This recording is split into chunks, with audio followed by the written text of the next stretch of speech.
The first tension. The galaxy had always seen humans as a minor species, weak, disorganized, and lacking the power to make a significant impact. The large advanced species of the galaxy dismissed humanity as just another primitive race, easily forgotten amidst the vastness of the stars. But things were about to change.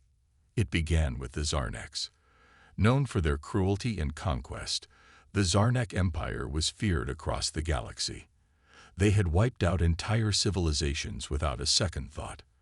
When they arrived at a remote human colony on the edge of known space, no one had expected much resistance. The Zarnax were notorious for their overwhelming power, and the humans seemed like easy prey. The humans, however, had one thing the Zarnax did not expect: their willingness to fight. The small colony, despite being far from Earth, wasn't completely helpless. A handful of human ships, many of them outdated and underfunded, had been stationed there, mostly to defend against minor threats. But when the Zarnax arrived, those ships were the first line of defense. The human commanders, though inexperienced, quickly realized the gravity of the situation. They knew they couldn't match the Zarnak fleet's size and power, but they refused to give up without a fight. The human forces immediately began to scramble. They had no choice but to prepare for battle. Ships that had been used for civilian purposes were repurposed, weapons were hastily upgraded, and every person on the colony, from soldiers to engineers, was ready to do whatever they could. There was no time for fear. If they were going to survive, they had to fight. The Zarnax, seeing the human fleet preparing, laughed. They thought it was a joke. How could a handful of outdated ships pose any threat to the mighty Zarnak fleet? The Zarnax had wiped out countless civilizations before, and this human colony would be no different. They were ready for an easy victory, expecting to crush the humans without any trouble. They had underestimated them.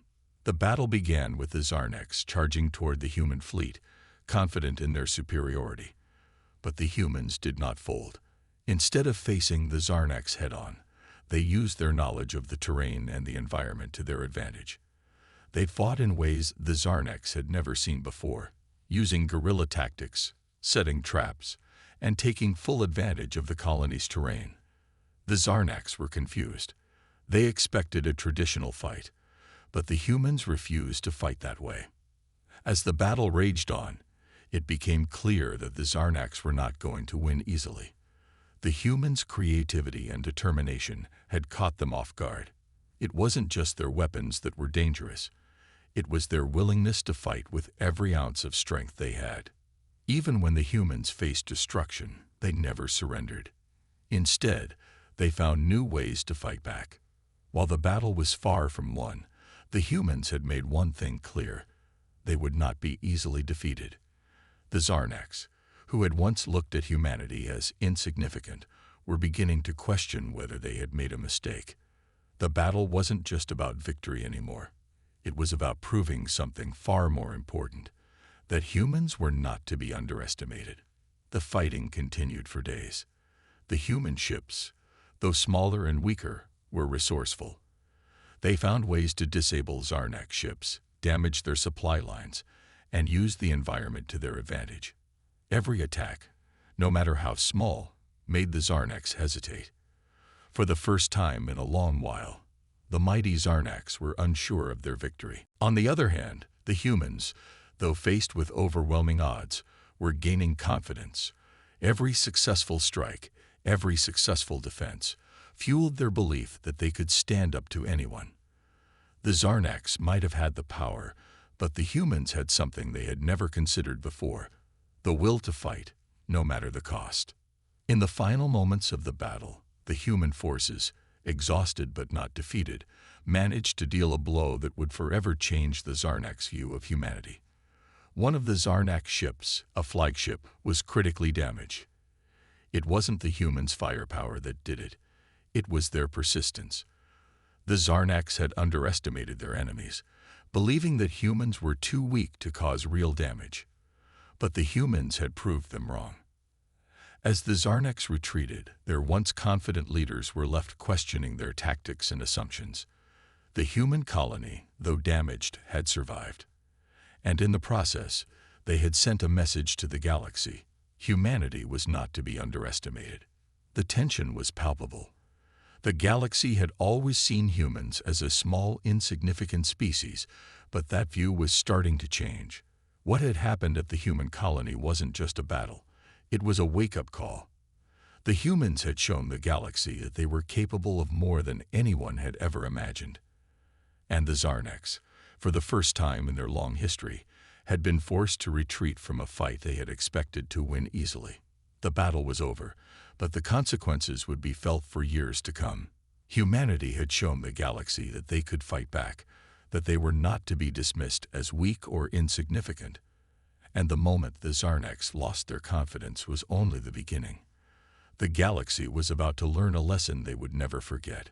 Humanity had just begun to show its true potential, and it was only a matter of time before the galaxy realized that it was a mistake to push humans too far. The gathering storm.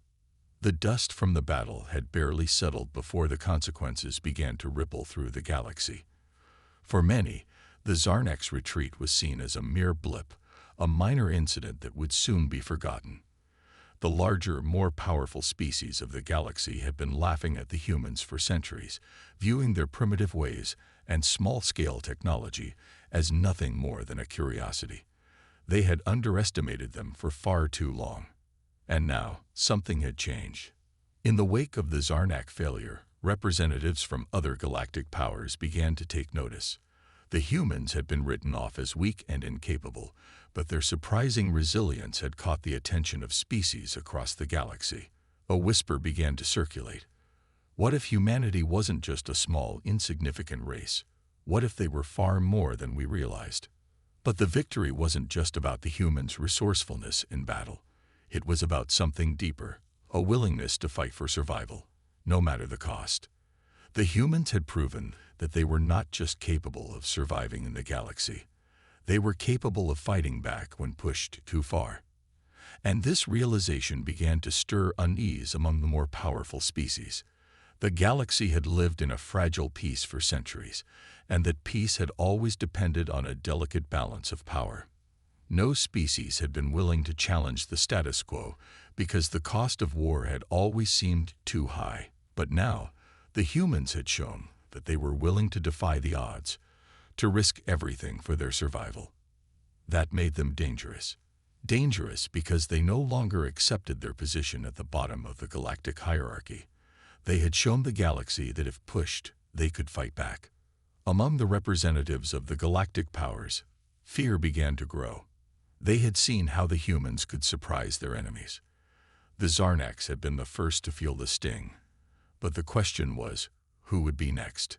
Would the humans continue to challenge the galaxy's powers? What would they do if pushed again? At first, the leaders of the major galactic empires tried to downplay the event. They told themselves that the humans were just lucky, that they had stumbled upon an opportunity that would never happen again. They laughed at the idea that the humans could ever pose a real threat.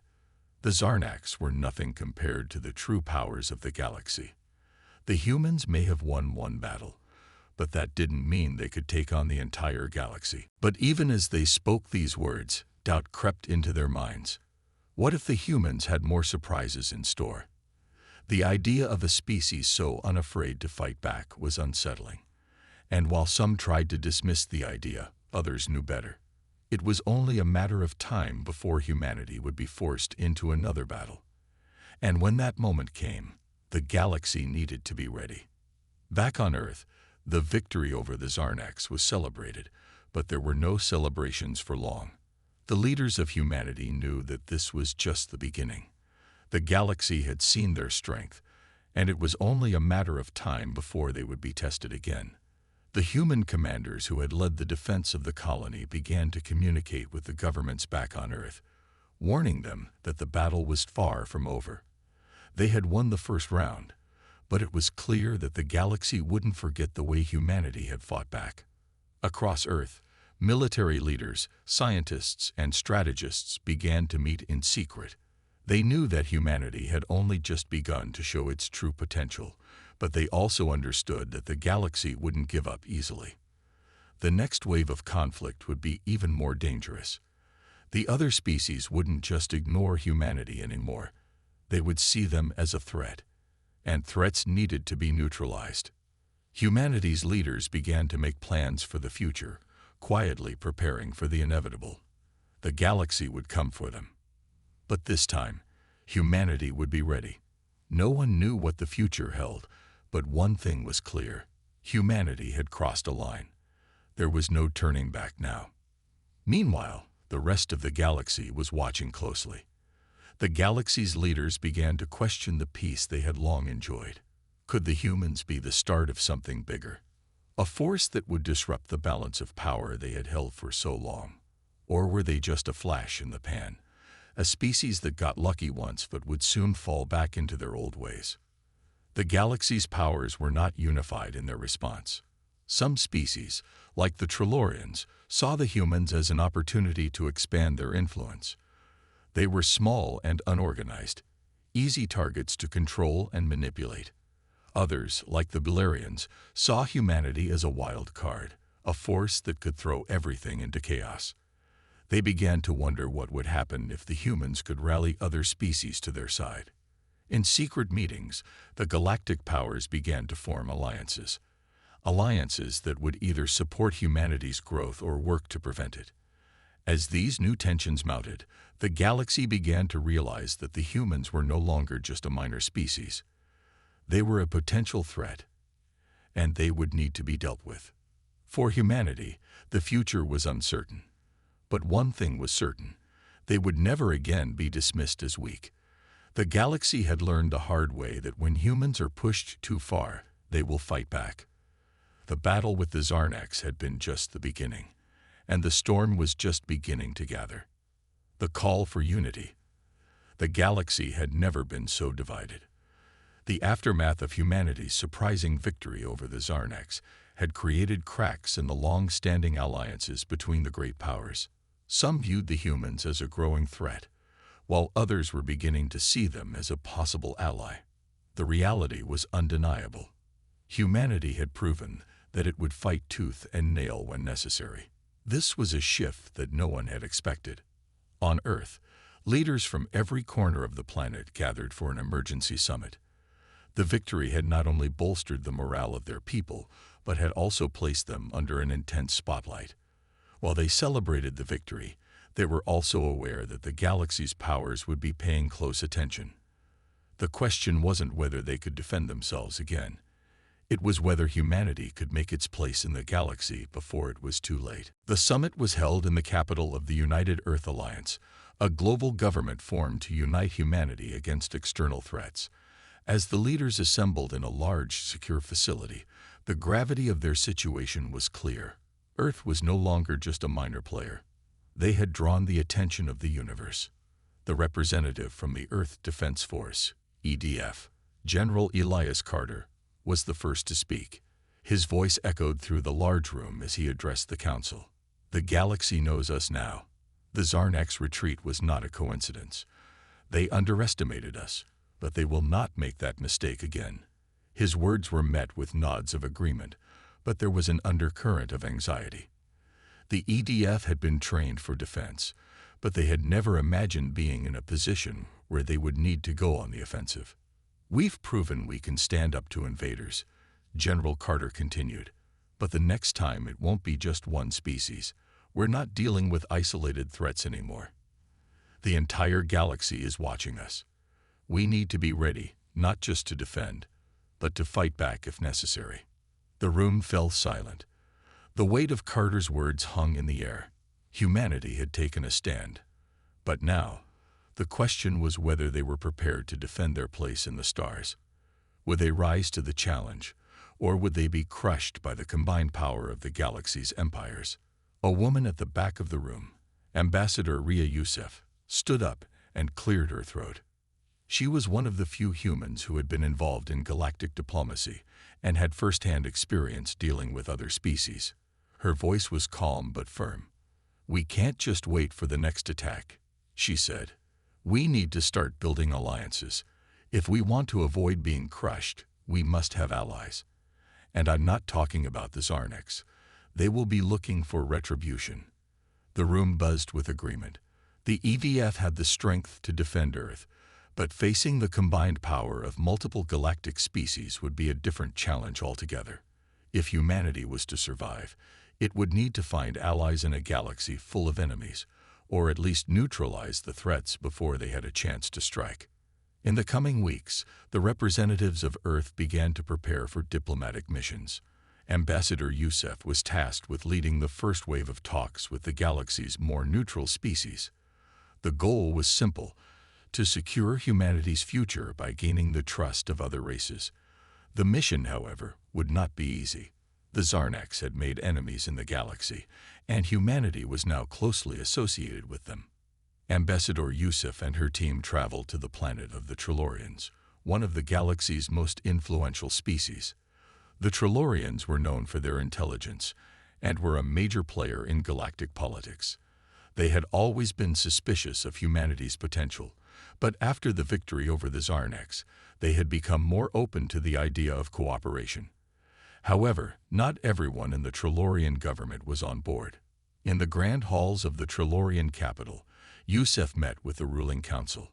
She sat across from the leaders, who regarded her with a mixture of curiosity and skepticism. "You understand that we cannot be seen supporting a species that has just shown its strength in battle," one of the council members, High Minister Doran, said with a cold tone. Ambassador Yusef remained calm. "I understand your concerns, Minister Doran, but I am here to tell you that humanity is not a threat. We are a species that has learned to survive in a harsh galaxy, and we seek peace. But peace can only be achieved through mutual understanding.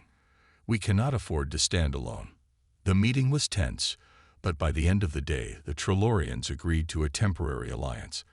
They were not willing to fully trust humanity yet, but they recognized that the humans had made a significant mark on the galaxy, and it was in their best interest to ensure they were not left isolated. Meanwhile, back on Earth, the situation was becoming even more urgent. Leaders from the Belerian Empire, a race known for their military prowess, had begun to make their intentions clear. They saw humanity as a growing power that needed to be subdued before it could challenge their dominance in the galaxy. They began to make moves, building up their forces near Earth's borders. General Carter received reports that the Belerians were gathering a fleet near Earth. The situation was growing more dangerous by the day, and humanity's fragile alliances would soon be tested. It was clear that the galaxy was not going to simply accept humanity's place in the stars. They would either have to fight for it or be driven out. As the storm clouds of war began to gather once again, humanity found itself at a crossroads. The alliances they had worked so hard to build were fragile, and the galaxy's powers were circling, waiting for the right moment to strike. The question remained: would humanity be able to hold its ground? Or would the galaxy crush them before they had a chance to prove their worth? The moment was coming. The galaxy was about to learn that humanity's patience had its limits, and when that moment came, no species would ever forget the price of underestimating humans again. The galaxy's on edge. The tense atmosphere surrounding Earth had grown unbearable. The alliance with the Trilorians was only the beginning. Other species watched humanity closely, but many remained unsure. The Belerian fleet had arrived at Earth's borders, and with it came a harsh reminder that the galaxy was still a dangerous place. While some species sought peace, others viewed humanity as a new threat, something they could not allow to grow unchecked. General Carter stood on the command deck of the newly constructed Earth Defense Station, looking out at the stars. He could feel the weight of what was to come pressing down on him. The Belerians were no mere foe. They were warriors, respected throughout the galaxy for their brutal efficiency. Their fleet had arrived, not as a diplomatic gesture, but as a declaration of intent. The EDF had bolstered their forces, preparing for a confrontation that no one could afford. Earth's alliances were still fragile, and no one could predict how the galaxy's powers would respond to a military clash. Would they rally behind humanity, or would they let them fall? That was the question in the minds of Earth's leaders. Ambassador Yusuf had returned from her diplomatic mission with news that was both hopeful and alarming. The Trilorians had agreed to provide limited support if a war broke out, but they were hesitant to fully commit. The Belerians' reputation as ruthless conquerors had sent a wave of fear through the galaxy, and many species were still unsure about how to deal with humanity. The looming threat of war was undeniable, but it was not the first time humanity had been faced with such a challenge. Over the centuries, Earth's history had been shaped by conflict. Humans had fought and survived through countless battles, against other species, against nature, and against themselves. It was this history, this resilience, that the rest of the galaxy had failed to understand. Humanity's strength was not just in their weapons or their technology. It was in their will to survive. But survival was no longer enough. The question now was whether humanity could thrive in a galaxy that would rather see them crushed than see them rise. Back in the halls of Earth's united government, leaders gathered once more. The room was filled with a mix of tension and determination. The reports from the Belerians were clear. They had no intention of backing down. If Earth did not surrender, they would face the consequences. General Carter's forces were ready, but they could not fight alone. Time was running out. "We cannot afford to back down," General Carter said, his voice steady. "The Belerians will not stop until they've destroyed everything we've worked for. But we are not like the other species they've conquered. We fight for survival. We fight for what we believe in." A murmur of agreement spread through the room. It was clear that humanity's leaders were united in their resolve. But even as they spoke of fighting back, they knew the stakes were higher than ever. A war with the Belerians would not just affect Earth, it would affect the entire galaxy. And that was the problem. There were still too many unknowns. Ambassador Yusuf stood and addressed the assembly. "We must understand the full scope of what's at risk. We've gained some allies, but not nearly enough. The Trilorians will assist us if the situation escalates, but we cannot expect them to stand by us if they believe we will lose. If we want to win this, we need to convince the rest of the galaxy that humanity is worth standing with." Her words hung in the air. The room fell silent. It was one thing to fight for survival. It was another to convince others that humanity was more than just a species to be feared or conquered. Earth had always been a relatively isolated planet, but now it was on the edge of galactic history. The problem was that many species had watched humanity's rise with growing unease. They saw humans as unpredictable, wild, and most dangerously, potentially more powerful than they had ever imagined. But they had failed to grasp the full picture. Humanity was not just about brute force. They were about adaptability, creativity, and resilience. If there was one thing the galaxy had underestimated about humanity, it was that they would always find a way to fight back. The political debates grew heated, with some arguing that Earth should offer a surrender to the Belerians. But General Carter and Ambassador Yusuf knew that doing so would send the wrong message. If humanity was to survive in this galaxy, they could not allow themselves to be bullied. They had to stand tall, and they had to stand together. Meanwhile, the Belerian fleet hovered just outside Earth's atmosphere. Their ships were enormous, their weapons deadly. But in the quiet of the space station, General Carter couldn't help but wonder how many times the galaxy's dominant powers had underestimated humanity. How many times had they seen Earth as weak, only to be proven wrong? As the countdown to potential conflict drew closer, humans across the planet found themselves holding their breath. The uncertainty of war loomed, but there was an undeniable spark of defiance in the air. Earth would not go down without a fight. Whether the galaxy was ready for it or not, humanity had drawn its line in the sand. The next few days would be critical. Diplomacy had failed. War was becoming inevitable. But humanity had something the galaxy didn't expect: the will to fight for survival at all costs. No species had ever seen a human fight like this before. In space, beyond the Belerian fleet, the stars seemed still, but the universe was on the edge of a monumental shift. The galaxy was about to learn that humanity was no longer a species to be underestimated, And when the time came to stand against them, it would be a moment no one would ever forget. The battle begins. The day had finally arrived. Tensions had built up over weeks, with the Belerian fleet looming just outside Earth's borders. Diplomacy had failed. Negotiations were over. General Carter stood in the command center of the Earth Defense Force, staring at the holographic map of the galaxy. The Belerians had sent their final ultimatum, and Earth had refused to yield. Now, the galaxy was on the verge of witnessing a war that could change everything. The first wave of Belerian ships moved into Earth's atmosphere, their massive angular ships cutting through the sky like jagged blades. The EDF was ready.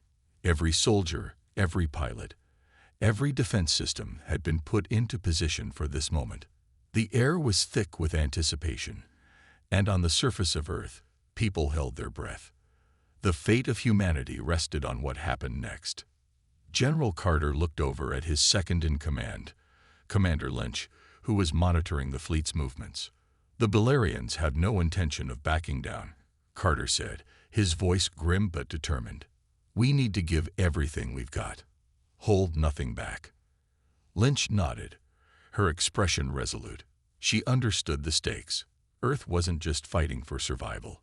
It was fighting for its place in the galaxy. This battle would set the tone for humanity's future. On the surface, the world had mobilized. Soldiers in every nation had been prepared for this moment, and now they stood ready. Earth's defense stations, hidden beneath layers of rock and metal, came to life, sending waves of energy into the sky. The planet's shields hummed as the first Belerian ships descended. The battle began with a deafening roar as Belerian weapons fired on Earth's defenses. The sky lit up with explosions as Earth's shield systems absorbed the first wave of attacks. But humanity wasn't about to sit back and wait. Within moments, Earth's fleet of fighter ships, powered by years of advanced engineering, took off from their launch stations. The EDS ships were sleek and fast, designed for speed and agility rather than brute force. The first wave of fighter jets cut through the sky like shooting stars, engaging the Belerian fleet in a spectacular aerial dogfight. Explosions lit up the night sky, and the sound of lasers and missiles filled the air. Humanity's forces fought with everything they had, their every move driven by the instinct to protect their home. Commander Lynch's voice crackled through Carter's comm. We've got them on the run, General. The Belerians didn't expect us to be this coordinated, but their reinforcements are coming. We need more time. Carter clenched his fists. Time was something they didn't have. The EDS fighters were doing their best to hold the line, but the Belerians were relentless. More of their warships were descending from the atmosphere, and Earth's defenses were beginning to strain under the pressure. But General Carter had a plan, one that relied on humanity's most powerful asset, creativity. He turned to his team. We have one shot at this. Activate the second phase of the plan. We need to take out their flagship. The flagship of the Belerian fleet was the heart of their operation, a massive, heavily armored ship that controlled the rest of the fleet. If they could destroy it, the rest of the Belerians would fall into disarray. But it was a risky move. The flagship was protected by a powerful shield and a fleet of elite fighters. We're counting on you, Carter told his top pilot, Captain Erica Mitchell. Get in there and take it down. Captain Mitchell nodded, her face steely with determination. She knew what was at stake. The fate of humanity rested on her shoulders. She climbed into her fighter jet, the cockpit sealing around her. The familiar hum of the ship's engines buzzed in her ears, and she took a deep breath. This is it, she whispered to herself. The battle raged on as Mitchell's jet soared into the heart of the Belerian fleet. She weaved through enemy fire, her hands steady as she piloted the ship with deadly precision. Her ship's weapons hummed as she took down several enemy fighters in a matter of moments. The Belerians were fast, but humans were faster. As Mitchell closed in on the flagship, she could see the massive ship looming ahead, its surface glowing with energy. She took aim, her fingers moving over the controls with practiced ease. But as she prepared to fire, something unexpected happened. The Belerians adapted. A Belerian fighter shot past her, cutting off her path. The flagship's shields flared to life, reflecting her shots. Mitchell cursed under her breath. This wasn't going to be easy. "I need backup," she called into the comms. "I can't break through on my own." In an instant, a squadron of EDF fighters swooped in, providing cover for Mitchell as she dove toward the flagship again. With renewed determination, she fired her weapons, each shot a calculated strike aimed at weakening the flagship's defenses. The enemy shields flickered under the assault, and Mitchell knew this was her moment. With a final, powerful blast, the flagship's shields failed. Mitchell's missile locked on and flew true, striking the heart of the Belerian ship. The explosion was deafening, and the massive ship began to crumble, sparks flying as it disintegrated in space. A cheer went up across the EDF channels. The flagship was down. But the battle was far from over. As the Belerians' flagship exploded, the remaining fleet scattered, regrouping in an attempt to launch a counterattack. General Carter watched the battlefield unfold on the holographic map, his heart racing. The destruction of the flagship was a victory, but it wasn't enough. The Belerians were still strong, still determined to crush humanity. The galaxy was watching. This battle was just the beginning, but Earth had proven something important today. They were not to be underestimated, and humanity was ready to stand tall against anyone who dared threaten their home. The unexpected turn. The galactic battlefield was chaos. The EDF's victory over the Belerian flagship was a turning point, but it had come at a high cost. While the Belerian fleet had been severely weakened, they were not yet defeated. As the remnants of their ships regrouped, they unleashed a new weapon, a weapon so powerful that it shook the very core of Earth's defenses. The weapon was called the Vortex Cannon, a device capable of destabilizing planetary shields. When it fired, it created a shockwave that could pierce through the strongest defenses. The first shot hit one of Earth's outer shield generators, causing a massive explosion that sent shockwaves across the planet. Earth trembled. General Carter watched from the command center, his face darkened with concern. They'd got a new weapon. If they hit the core generators, it's over. Commander Lynch, ever vigilant, analyzed the situation. "We need to stop that vortex cannon, or we'll lose everything we've worked for." The EDF had already suffered significant casualties in the previous wave of attacks. Now, with the threat of the vortex cannon looming, the situation was more dire than ever. The fate of Earth hinged on one last strike. Humanity had proven it could fight back, but the Belerians had forced them into a corner. As the vortex cannon powered up again, Earth's defense systems were scrambling to respond. The vortex cannon's aim was true, targeting the next shield generator that protected the planet's core. But it wasn't just the EDF's fighters that had to act. Humanity's ingenuity was their greatest weapon, and it was time to use it. Captain Mitchell, who had been instrumental in the destruction of the Belerian flagship, knew what had to be done. She was ready to take the risk once more, even if it meant sacrificing herself to protect Earth. In the cockpit of her fighter, Mitchell's hands gripped the controls tightly. The battle was far from over, and Earth was still under threat. She had seen her comrades fall, but she had also witnessed the incredible resilience of humanity. The idea of losing everything, of Earth falling, was something she couldn't accept. "I'll take the vortex cannon down," Mitchell declared over the comms. "I'm going in." She didn't wait for approval. She didn't need to. The EDF had trusted her once, and she would not let them down again. Captain Mitchell pushed her fighter into full throttle, weaving through the chaos of the battlefield.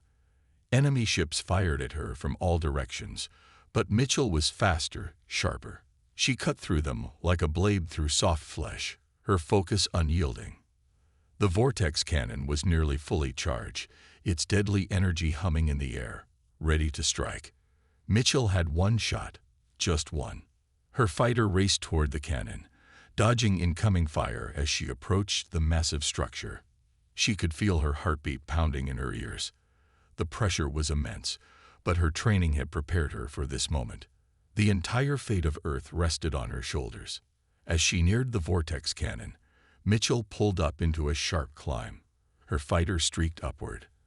Out of the line of fire, the vortex cannon's beam fired, its destructive power screaming toward Earth's core.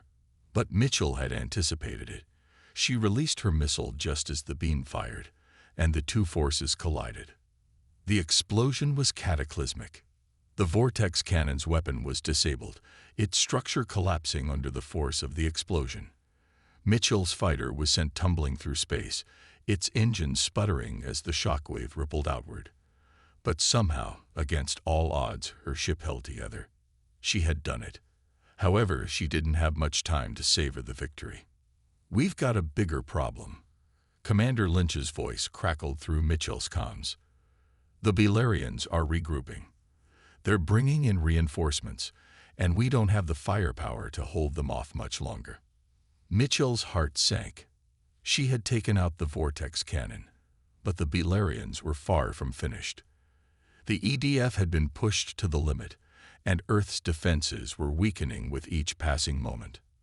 But it wasn't over yet. Back on Earth, General Carter was already making decisions. The battle had entered a new phase, one that would require everything humanity had to offer. They couldn't rely solely on their weapons anymore. They would have to outsmart the Belerians, using every tactic and strategy they had learned over the course of the conflict. "We need to turn the tide," Carter said, his voice calm but filled with determination. "It's time to show the galaxy what humanity is truly capable of. We've already proven we can survive against overwhelming odds. Now we prove we can win." In the darkness of space, the battle for Earth was far from over. The Belerians may have had advanced technology and ruthless tactics, but humanity had something more important: the will to fight, the creativity to adapt, and the courage to never give up. It was time for the final phase, and humanity was ready. The final stand. The last phase of the battle had begun, and the stakes had never been higher. Earth's survival rested on the shoulders of those who still stood ready to fight. The Belerian fleet, now reinforced with more powerful ships and weapons, continued to press their assault. But humanity had a secret weapon, a weapon that didn't rely on sheer firepower. General Carter and Commander Lynch knew that Earth's best chance for victory lay not in brute strength, but in a strategy that would catch the Belerians by surprise. Humanity had spent years studying the alien fleet, learning their tactics and their weaknesses. The time had come to use that knowledge to turn the tide in their favor. As the Belerian fleet surged forward, Commander Lynch made a bold move. "We'll split the fleet. I want the main force to engage head-on. The rest of you, take the Belerian flank. Surprise them." The EDS ships responded immediately. The fleet, battered and bruised from the previous battles, reformed and split into two groups. The main force took the brunt of the Belerian onslaught, drawing fire and attention away from the secondary fleet. The secondary fleet, small but quick, moved in from the side, catching the Belerians off guard. The Belerian commanders had expected a traditional attack. They hadn't counted on humanity's ability to think outside the box, to adapt and surprise their enemies. As the secondary fleet unleashed a barrage of missiles and laser fire, it tore through the Belerian ranks, disrupting their formations. But the Belerians were no fools. They quickly regrouped and retaliated, launching a counterstrike at the EDF's vulnerable flank. Earth's defenders were thrown into chaos, but it was the chaos that humanity excelled in. The EDS pilots, despite their losses, fought with unmatched skill, using the terrain of space and their superior maneuverability to outmaneuver the Belerian ships. Captain Mitchell, still flying in the wake of her earlier triumph, led her squadron toward the Belerian flagship. Her ship was damaged, her systems failing, but her determination was unbroken. She knew that taking down the flagship would cripple the Belerian fleet. It was a risk, a final, desperate gamble, but it was the only chance they had left. As Mitchell's squadron approached the Belerian flagship, they faced overwhelming fire. Enemy ships swarmed, cutting off their escape routes. But Mitchell pressed on, her fingers dancing over the controls, guiding her ship through the firestorm. Her squadron followed her lead, taking out enemy fighters one by one, cutting a path toward the flagship. The Belerians fired their most powerful weapon at Mitchell's squadron, but she was too quick.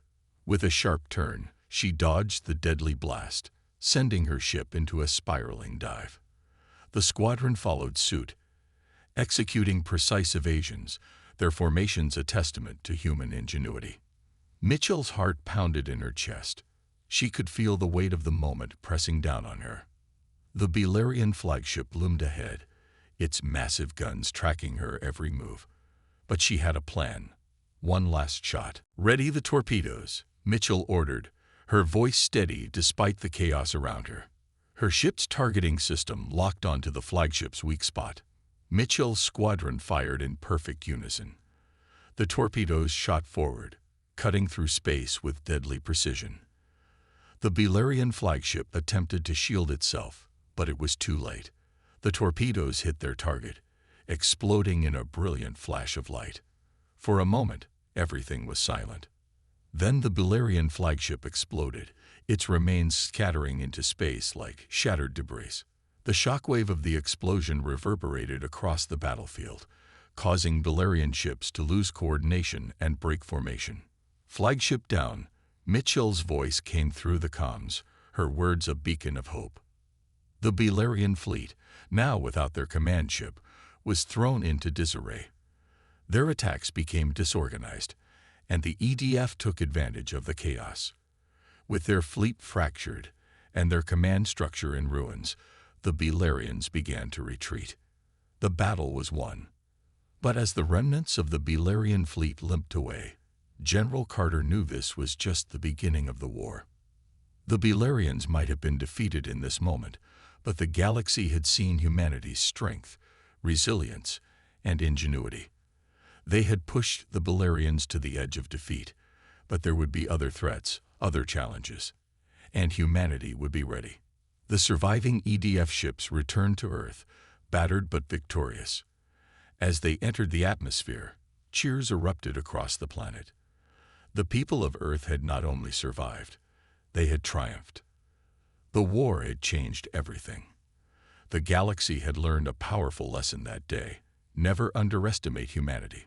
And as the EDF ships landed, General Carter stood on the command deck, his eyes focused on the horizon. "We've shown them what we're made of," he said, his voice resolute. "Now, let's make sure they never forget."